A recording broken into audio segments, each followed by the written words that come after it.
ভাবি।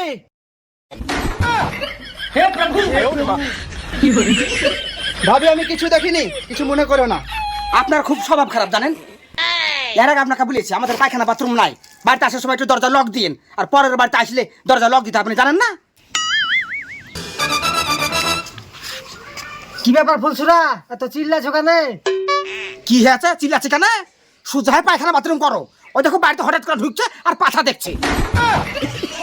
কতবার করে বলেছি তুমি আগে পায়খানা বাথরুম করো, বাইরে থাকো তো বুঝতে পারো না কিরকম অসুবিধা হয় হাইটা মুততে।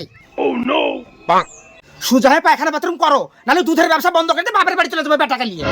আবার তোমারও দোষ আছে। পায়খানা বাথরুম করতে কি হয়? মা কতদিন চুরি করে রাখবে মাঠে? আচ্ছা ঠিক আছে ঠিক আছে। ফুলছুরা দুধটা দেও, দিয়ে দিকে শুনো। কথা বলে কথা গিলিয়ে খাই, ঘিন্ডে লাগে সব আপনার দেখে। সাথে দুধের বালতিটা নিয়ে আইতা।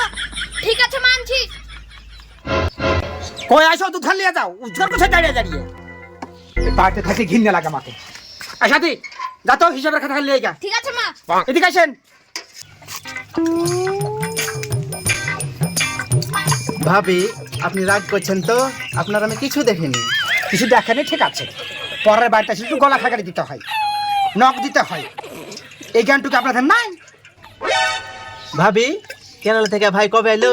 ভাইকে তো খুব সুন্দর লাগছে, আর তোমাকেও হেভি লাগছে ভাবি।